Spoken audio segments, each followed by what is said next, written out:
Special Report. I'm Eden Vargas reporting. Palace Press Officer Claire Castro confirms Executive Secretary Lucas Bersamin and DBM Secretary Amena Pangandaman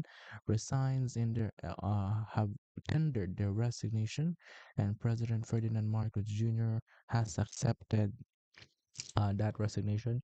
Palace Press Officer Claire Castro confirms it earlier. Let's listen into the statement of the Palace Press Officer for a while. All right, let's now let's listen to the statement of Palace Press Officer Claire Castro.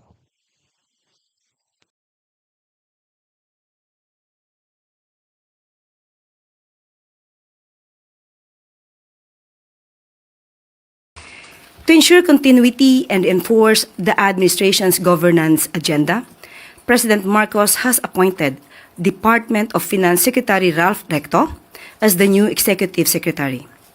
Secretary Recto's long record in economic policy making, fiscal legislation, and national planning positions positions him well to oversee the day-to-day operations of government and coordinate the implementation of high-impact programs.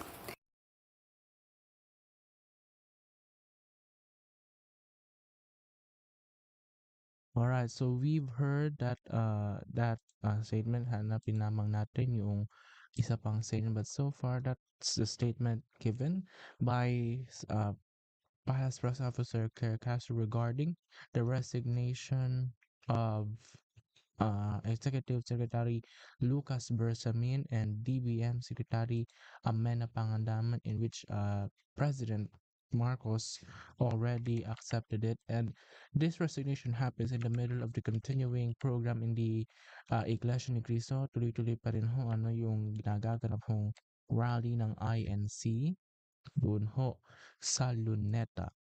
Kaya hanapin lang natin yung formal statement na Malacanang regarding this resignation of siguro matatawag natin two of the longest na talagang nasa Marcos admin simula pa noong okay, so ito ho ang statement. Pakinggan ho natin ang mensahe.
So, eto na ho ang pahayag ni Palace Press Officer Attorney Claire Castro. Pakinggan ho natin.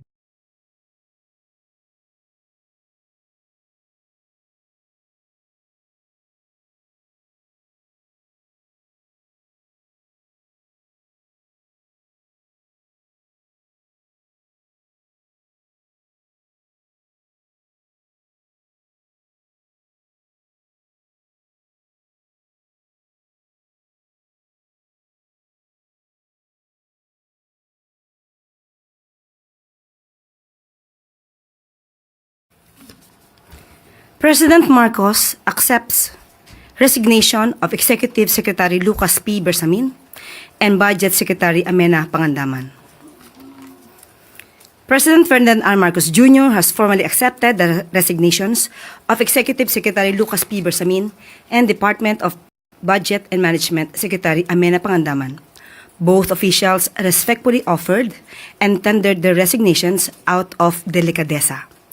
after their departments were mentioned in allegations related to the flood control anomaly currently under investigation, and in recognition of the responsibility to allow the administration to address the matter appropriately. The President conveys his deep appreciation to Executive Secretary Bersamin for his steady leadership at the helm of the Office of the Executive Secretary. A former Chief Justice, E.S. Bersamin brought to Malacanang decades of legal wisdom, calm stewardship, and a deep respect for institution building. His contributions remain part of the foundation on which continuing reforms stand. The President likewise extends his sincere gratitude to Secretary Pangandaman, whose work at DBM strengthened the government's fiscal management, guided the timely passage of national budgets, and ensured that social programs and frontline services were funded and delivered. To ensure continuity and enforce the administration's governance agenda, President Marcos has appointed Department of Finance Secretary Ralph Recto as the new Executive Secretary.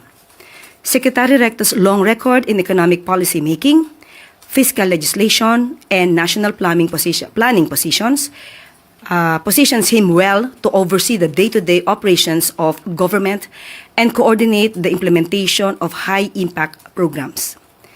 The President has also appointed Office of the Special Assistant to the President for Investment and Economic Affairs, Secretary Frederick Go, as the new Secretary of Finance.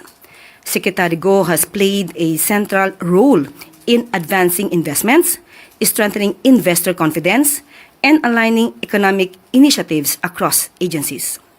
He will now oversee the country's fiscal direction and the implementation of the administration's economic agenda. The Department of Budget and Management will now be led by Undersecretary Rolando U. Toledo, who has been designated as officer in charge.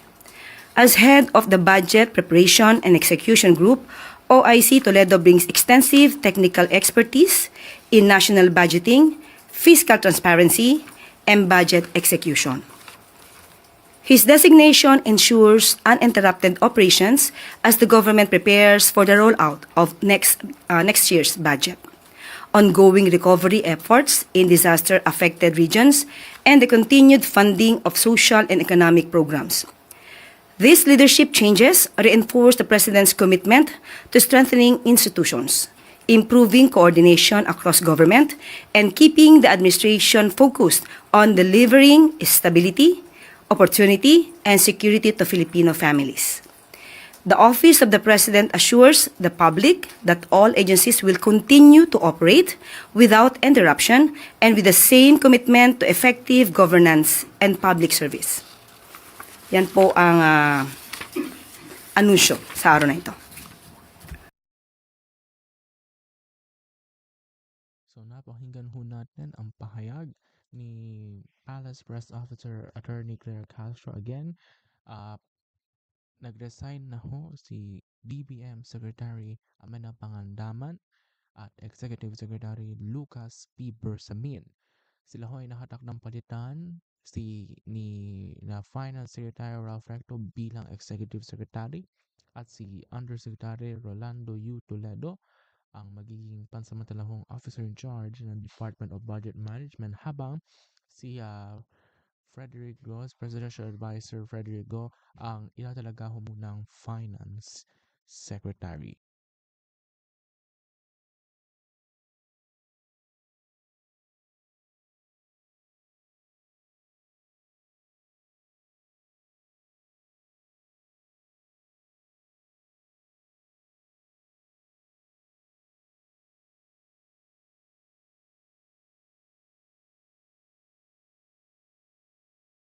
Actually, yung mga usapan ho na magkakaroon ho ng palitan, especially with the executive secretary, I think it transpired last week, and Secretary Recto earlier confirmed na wala naman ho siyang natanggap. He didn't get any invitation or any appointments to hold that executive secretary, and also executive secretary Bersamin then confirmed that he doesn't have any information yet of that so-called reshuffling.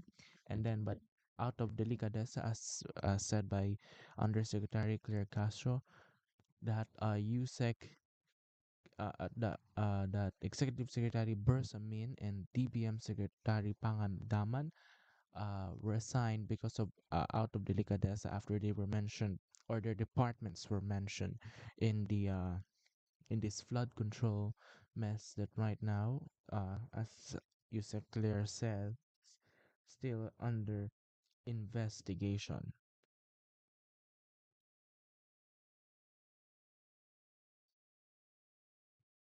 So we are still waiting on what will transpire in the following days after this uh, resignation of two cabinet members, actually key cabinet members, if we may say, because uh, as we all know, the 2026 budget is now in preparing, and DBM is one of the departments that will hold it, especially very important department to hold that. Um, so there it is. We will wait in the following uh days or weeks on what will transpire after this resolution. But so far, what we have known is that DBM Secretary Amanda Pangandaman has resigned, as well as Executive Secretary Lucas Bersamin, and then they have been now have replacements. Executive Secretary Bersamin will be replaced by Finance Secretary Ralph Recto, while Presidential Advisor for Investment and Economic Affairs Frederick Go will replace Secretary Recto in the Finance Department. And DBM will be led by Undersecretary Rolando Toledo, who has been designated as officer in charge. Our coverage of this resignation will continue on Capital Politics X, Threads, and Instagram X and Threads account. So that's the headline of the hour. President Ferdinand Marcos Jr. accepts the tendered resignation of Budget Secretary Amanda Pangandaman and Executive Secretary Lucas Bersamin, and appoints Finance Secretary Ralph Recto as the new Executive Secretary, Presidential Advisor for Investment and Economic Affairs Federico as Finance Secretary, and Undersecretary Rolando U. Toledo as designated officer in charge of the Department of Budget and Management. This has been a Capital Politics Special Report. I'm Ethan Vargas. Have a good afternoon.